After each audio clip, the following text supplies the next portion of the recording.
Welcome to the deep dive. We have just an extraordinary set of source materials today. We're pulling back the curtain on an Egyptian luxury tour that, well, it goes from being a dream vacation to a complete high-stakes operational nightmare. It really does. And this isn't just about, seeing the ancient sites. No, not at all. It's a deep, dark look at how observation, suspicion, and these hidden agendas can basically be weaponized. And all inside what's supposed to be a safe little tourist bubble. That structure, that bubble of guaranteed safety, is exactly what we need to break down. Our mission today is to take you inside this World Pal package tour. We're going to trace the thread of these highly suspicious deaths. Plural, yes. Plural. And we'll analyze the multiple layers of conspiracy that unfolded and really uncover the true covert identities hidden among what seem to be just ordinary travelers. We were talking codes, criminal logistics. And a really dramatic, escalating crisis that's all rooted in a simple but pretty devastating case of mistaken identity. This deep dive is, well, it's a shortcut to understanding the mechanics of high-level deception. The sources map out a journey that spans from the bustling streets of Cairo all the way down the Nile, and it ends at the colossal ruins of Luxor. And the whole thing kicks off pretty innocuously, or so it seems, an apparent accidental death at the Giza pyramids. Right.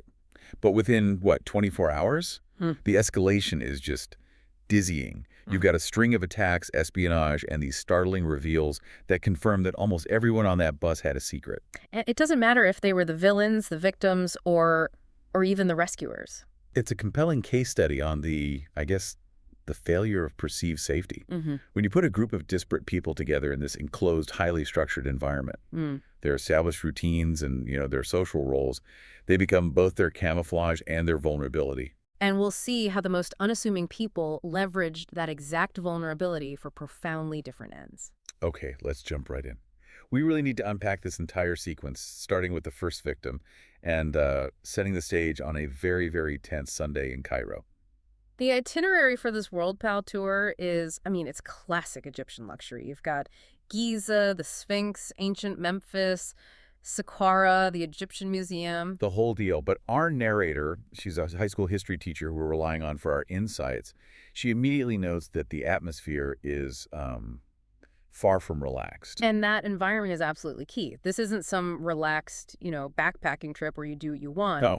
The narrator specifically mentions that armed guards with machine guns are escorting the buses everywhere. That tells you everything you need to know about the perceived security threat in the region. It reinforces the need for these structured, organized tours. Exactly. It establishes a heightened reality right from the get-go, where the need for organization is high, but the illusion of safety is, well, it's fragile. And it's inside this contained, guarded bubble that we meet the full cast of characters. We have our history teacher narrator, who's trying to deal with a recent painful divorce. Her cousin Kyla, who is just wonderfully pragmatic and blunt.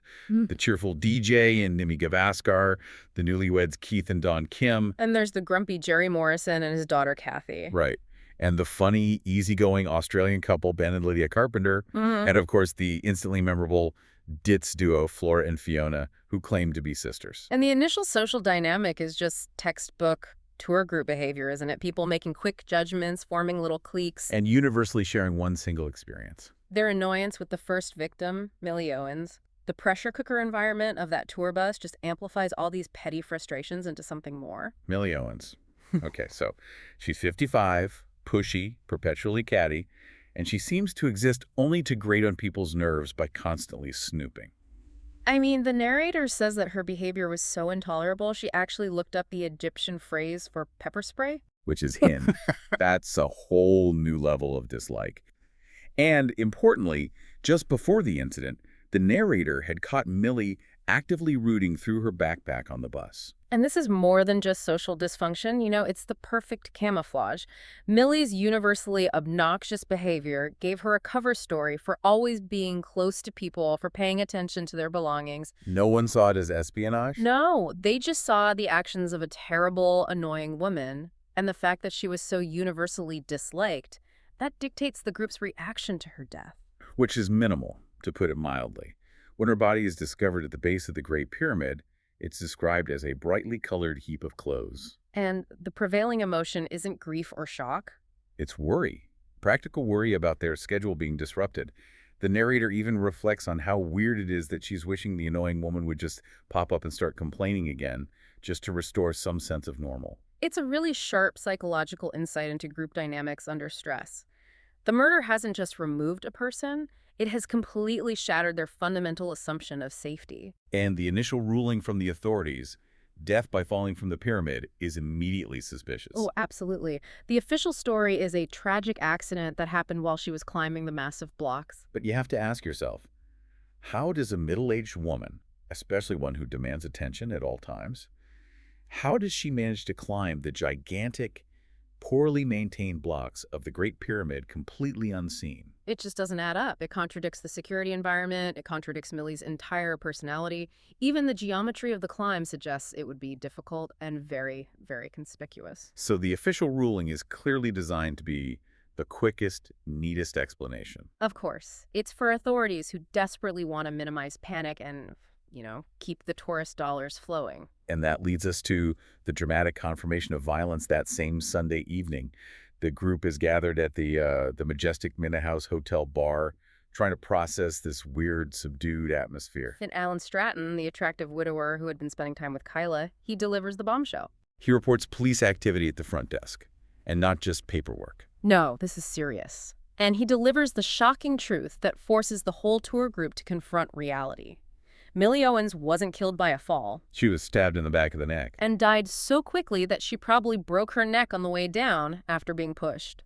This reveals a professional, very precise method of execution. So a murder. Confirmed. And the response from the local authorities and the tour director, Mohammed, is, well, it's highly telling. It is. They are not focused on interviewing witnesses or securing a crime scene. Their primary goal is just to collect Millie's belongings and stop the incident from disrupting the itinerary. Mohammed is actively trying to keep the police from bothering the group during dinner. It's all about narrative containment. The preference is for a quiet, swift resolution, whether this is driven by local law enforcement or the tour company itself, WorldPal, to protect the industry's image. The effect is the same. The effect is exactly the same. The environment is hostile to any genuine investigation, and this silence, this intentional blindness, it creates a vacuum. A vacuum that allows the criminal activity to keep going, which the group is about to discover. And given that clear attempt to cover up a murder, that immediately suggests the tour group's safety bubble is completely compromised. Which is what pushes the narrator to start her own search. And where does she begin? With the one item she knows for a fact Millie stole from her. Her lip balm. Her lip balm. The narrator's drive is fascinatingly mundane, isn't it? She's struggling with her painful divorce, feeling isolated, and now she's trying to reclaim this tiny piece of personal stability. Just a simple lip balm from the dead woman's things. So she retreats to the abandoned tour bus to get it from Millie's WorldPal bag. And this is classic, low-stakes motivation leading to a high-stakes discovery. The narrator isn't pursuing justice, not really. She's seeking distraction and her own property. It's an accidental investigation. Born out of simple human frustration.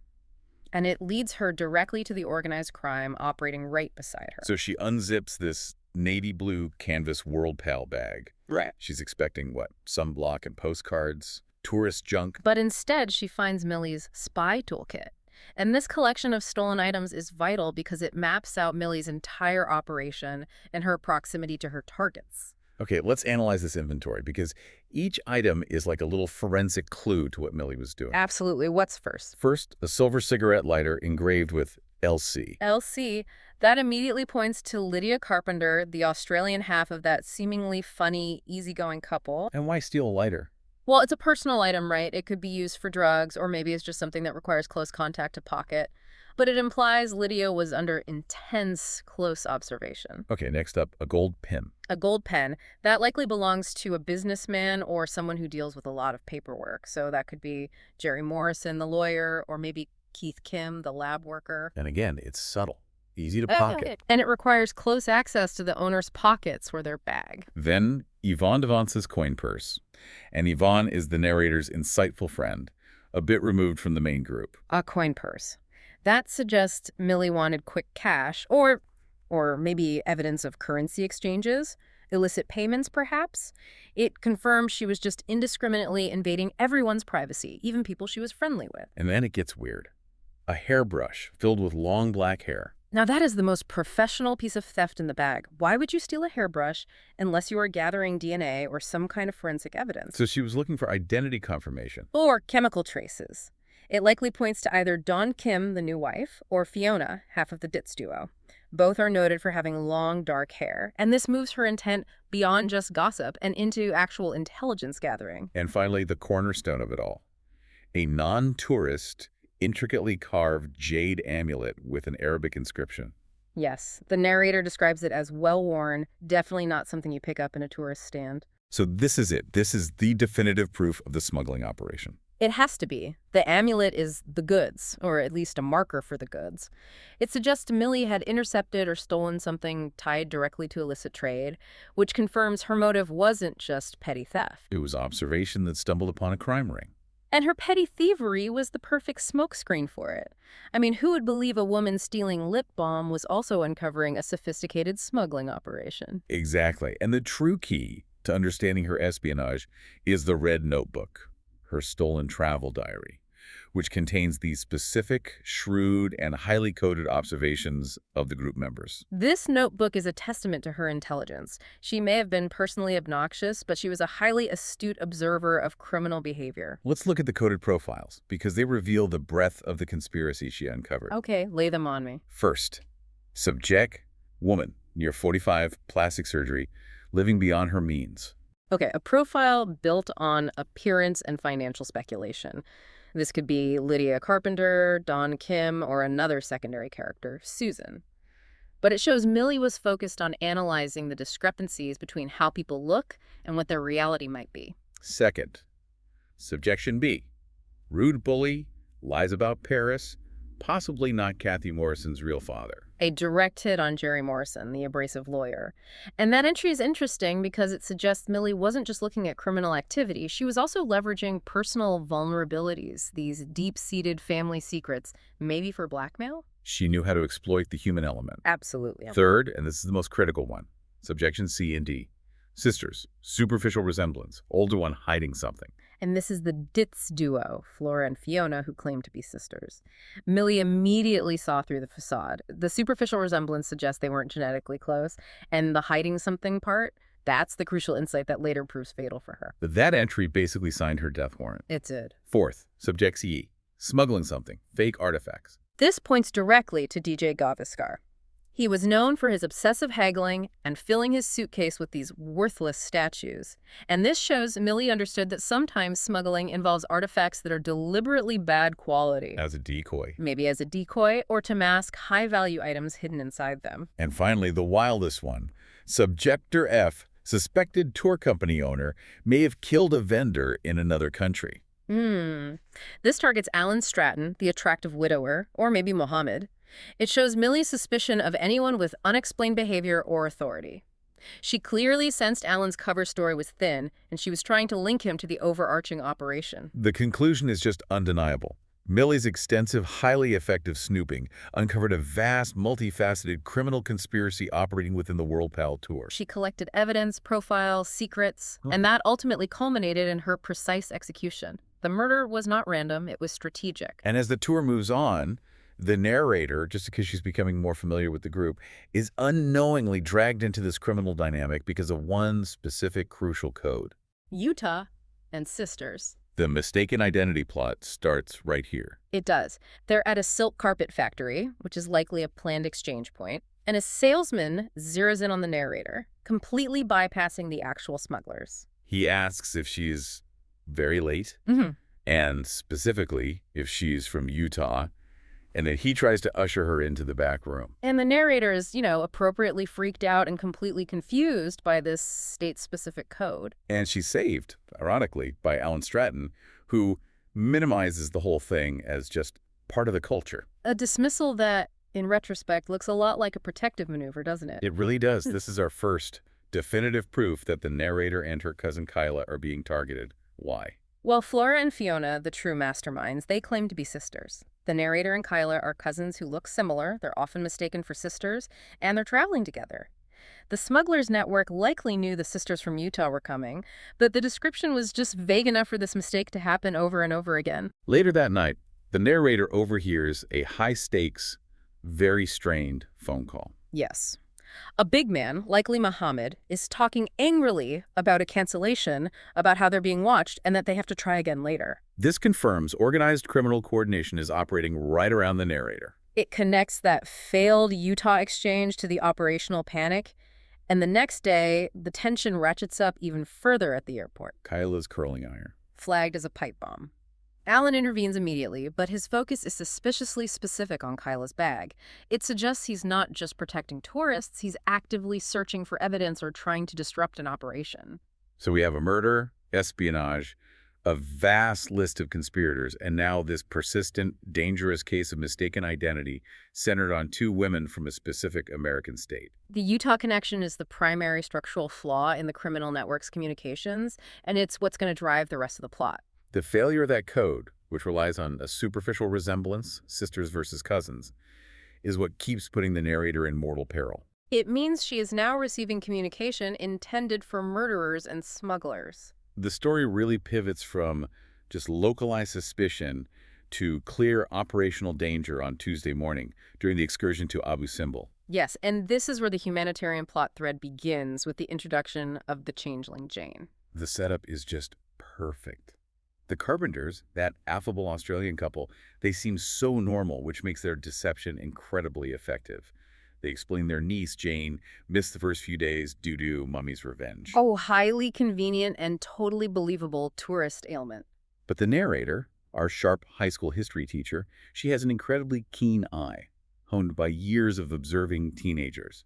And she realizes immediately that the girl who joins the group is not the same girl she saw briefly with the Carpenters at the Cairo airport days earlier. The original girl looked like a former student of hers. This one is entirely different. Let's look at the observable differences. The replacement Jane is terrified, noticeably too thin. She's wearing clothes that are visibly too big for her. And she actively avoids cameras and public attention. She looks pinched and miserable. Not ill, but deeply fearful. And this discrepancy forces the narrator to confront Ben, the uncle, who immediately drops his friendly demeanor and responds with this chilling, cold anger. That shift in his demeanor is crucial. It's the first indicator that not all the deception on this tour is tied to murder and smuggling. The Carpenters are engaged in a high-stakes, deeply protective operation of their own. The girl's terror is a response to overwhelming fear, not a stomach bug. And this heightening of internal group tension perfectly mirrors the external violence that's escalating, because the very same day this imposter appears, we have the second, identical murder at Abu Simbel. Mohammed, the tour director, who should be back in Cairo managing operations, is inexplicably traveling with the group down south, and he appears unusually agitated. The crime scene confirms the killer is moving with the tour group. An Egyptian vendor in the market is found dead, also stabbed in the back of the neck. A clear professional duplicate of Millie's signature wound. The identical methodology is a signature. It confirms a single killer or a tightly coordinated cell operating on specific tactical instructions. And Alan Stratton's true nature is unveiled right there at the scene.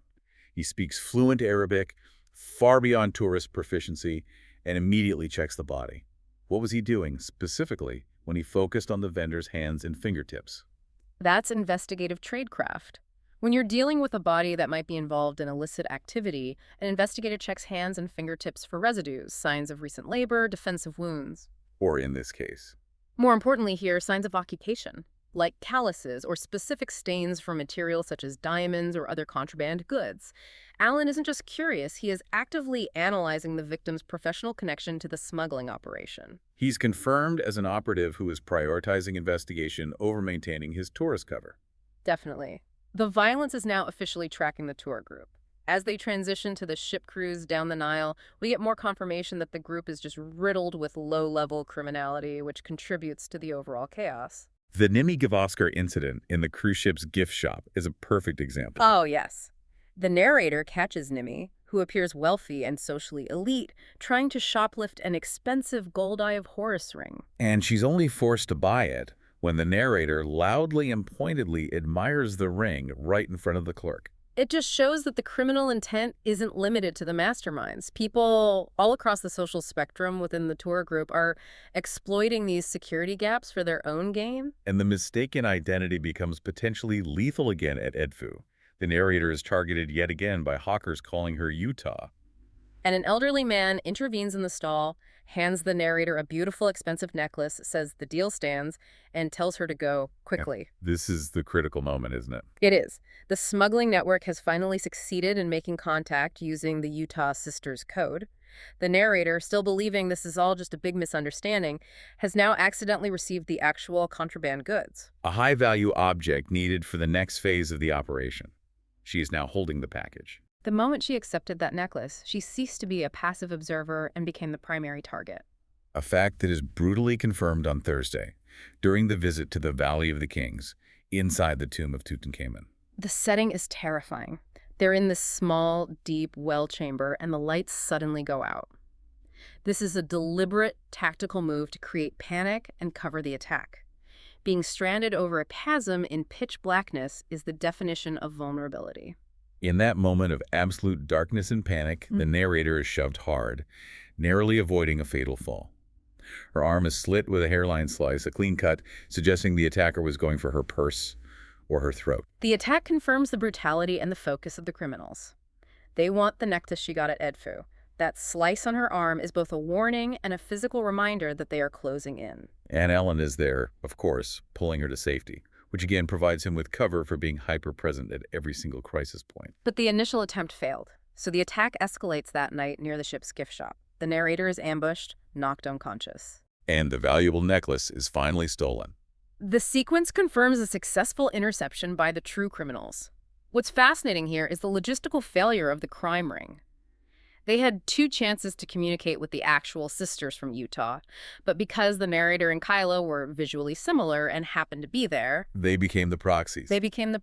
Absorbing all the violence. And Alan's constant presence, finding her after she was knocked out, it just further cements his dual role as protector and investigator, using her proximity to danger to gather intelligence on the attackers. So by Friday morning, the narrator has survived 2 attacks and a murder cover-up, and she is absolutely done with secrets. She confronts Alan Stratton about his obvious deception. The fluent Arabic, the intense focus on crime scenes, the constant questions. This confrontation is mandatory at this point. Alan can't afford the cover story anymore, especially since the narrator is holding critical pieces of information like Millie's notebook and the whole changeling niece story. So he drops the attractive widower facade and reveals his true identity. He is the owner of World Pal Tours. That's a huge operational risk for the owner of a massive company to put himself in the field like that. So why the widower story, specifically? The widower cover is genius in its simplicity. It explains why he's traveling alone, why he has no fixed travel companion, and why he might be seeking social connection, particularly with Kyla. It provides the perfect rationale for solitary observation. And he confirms he'd received suspicious emails about internal activities related to the tour, which forced him to infiltrate his own operation to monitor it for corruption and threats. The narrator then shares the contents of Millie's notebook and the changeling niece mystery. And Alan immediately confirms the gravity of the notebook entries. He now understands that the threat isn't just an external one, but an active murder and smuggling ring utilizing WorldPal's own infrastructure and potentially one of his key employees. And with the notebook confirming the suspects, the narrator provides the final push to action, setting the stage for the climax at Karnak. Despite a throbbing headache from being knocked unconscious, the narrator can't ignore the danger anymore. On Saturday afternoon, she follows Muhammad, who is again acting strangely and waiting alone near the Avenue of the Sphinxes. Kyla wisely urges her to stay out of it, but the teacher-turned-detective is too far gone. This is the moment where the narrator takes agency, isn't it? Driven by a mixture of frustration and a genuine desire to stop the violence, she consciously chooses to creep after Muhammad, hiding near a pile of ancient fallen pillars. And this decision gives her, and us, the shocking, unfiltered view of the conspiracy's hierarchy. The big reveal is truly fantastic. The narrator overhears a conversation involving Muhammad and the women everyone had dismissed as senile tourists, Flora and Fiona. And their vocal transformation is the central psychological horror of the reveal. Flora and Fiona, this seemingly sweet, easily lost ditz duo, they drop their act completely. Their voices, now overheard, are described as sharp and logical and very, very cold. This entirely dismantles the social prejudice that allowed them to operate.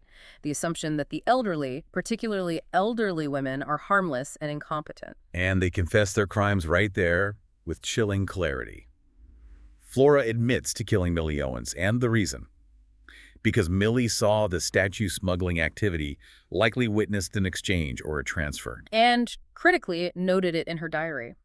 Millie's intellectual curiosity became an immediate existential threat to their operation. That murder was an act of operational security. They had to neutralize the intelligence threat. Right. But the vendor's murder at Abu Simbel, however, that reveals their economic ruthlessness. Fiona admits to killing him because Mohammed had supplied them with worthless, outdated Sudanese dinars for a major diamond exchange. The vendor refused the counterfeit payment, and Fiona eliminated him to prevent the entire deal from collapsing. The motives are different, but equally cold. Millie was killed for what she knew. The vendor was killed for economic efficiency. This confirms their status as highly professional, ruthless masterminds. And this final operation was vast, using their innocent old lady appearance as the ultimate cover.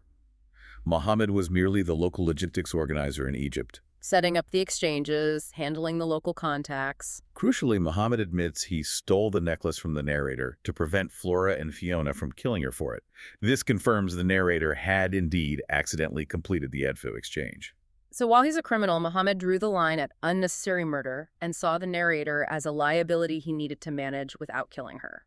And the final terrifying detail is the present danger to Alan. They admit to drugging him with morphine, stolen from the ship's first aid kit, and were actively planning his death because he knew too much about the tour's vulnerabilities. Alan, semi-conscious, was right there when the narrator found them. The climax is pure adrenaline. The narrator, in a desperate attempt to create a distraction and save Alan, grabs a rock and throws it at Mohammed. But in the chaos, she strikes Alan instead. An accidental blow that earns him 8 stitches later. It's just perfect chaos. Yeah. Mohammed, enraged, pursues the narrator through the massive ruins of Karnak. It's chaos theory in action. The intervention is successful but messy. Fortunately, she is saved just in time. Annie, who had been suspicious of the Ditz duo for not ringing true, had already alerted authorities. So Flora and Fiona are arrested on the bus. And the final ironic touch of chaos is Jerry Morrison, the abrasive lawyer, attempting to intervene in the arrest of 2 deadly smugglers shouting about American rights. A moment of misguided chivalry that contrasts so sharply with the calculated violence of the actual criminals. And Mohammed is implicated immediately by the narrator's confession and the evidence Alan had been gathering. What a monumental sequence. We covered 2 professional murders, a massive smuggling ring run by 2 surprisingly spry old ladies, and the startling revelation about who was really on that bus. But we still have 2 lingering questions that the sources beautifully resolve, tying up both the criminal and the humanitarian threads. Let's dedicate some serious analysis to the Carpenters and the changeling niece, because that initially looked like another crime, but it was something far more desperate and noble. Yvonne de Vance, the narrator's friend, she provides the final details. The girl who joined the group was Barbara, the daughter of the carpenter's friend, who was trapped in Egypt by her highly abusive husband. He had forced her to wear a burqa, effectively masking her identity and controlling her movements. And the girl the narrator saw initially at the airport, that was Jane, the carpenter's actual daughter. So this was a brilliant, meticulously planned rescue operation that used the confines of the organized tour. The Carpenters facilitated a highly illegal but morally necessary passport swap using Jane's passport and the cover story of Mummy's Revenge to execute the transfer. The risk involved in transporting an imposter across international lines is astronomical. It just highlights their dedication. And the true genius of the plan centered on the very control mechanism the abusive husband had put in place, the burqa. Exactly. The burqa became their counterintelligence tool. The husband's goons were tracking the Carpenters and Barbara, but they were looking for a woman defined by her covering. So the real Jane, fully covered in Barbara's burqa, wandered through the market, drawing attention and buying time.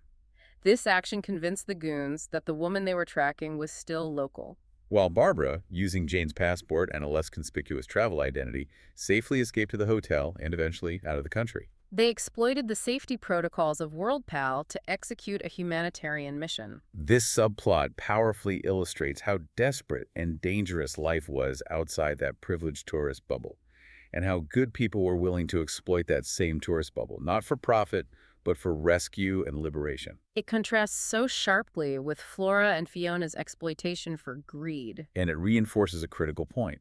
The security measures and the structure of the tour group were actively being leveraged by everyone with a covert agenda. The criminals use the old lady facade, the rescuers use the illness cover and the passport structure.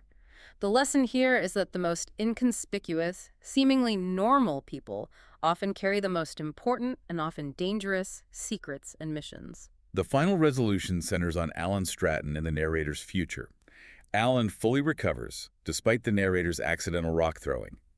A humorous conclusion to the tension. And the narrator finally gets the full, honest story about the operation. Alan confirms the mechanics of the entire fiasco. The sisters from Utah Code continually mistook the narrator and Kyla for the deadly duo Flora and Fiona. This simple communication flaw led to the Edfu exchange, the necklace theft, the near-fatal attack, and ultimately the narrator being the one to expose the entire operation. An entire criminal enterprise foiled by a failure in visual identification. And the story concludes on a surprisingly hopeful, even romantic note, confirming the chemistry the narrator felt with the mysterious widower. Alan contacts the narrator in Austin, revealing that he is moving World Pal's operations there, suggesting a clean slate and a future together. If we connect this to the bigger picture, the entire tour became a battleground where social perception, the senile old ladies, the kind widower, the annoying cousin, was the most effective form of cover. The grand irony is that a sophisticated, highly professional smuggling and murder ring was ultimately foiled by the observational skills of a high school history teacher whose initial motivation was recovering a missing lip balm. That is a perfect synthesis of the chaos and the underlying logic of the operation. But before we close the book on this deep dive, we have one final provocative thought for you to mull over. The source material mentions that Keith Kim, the quiet, environment-concerned lab worker, had taken this exact World Pal tour twice before. Twice before. Twice.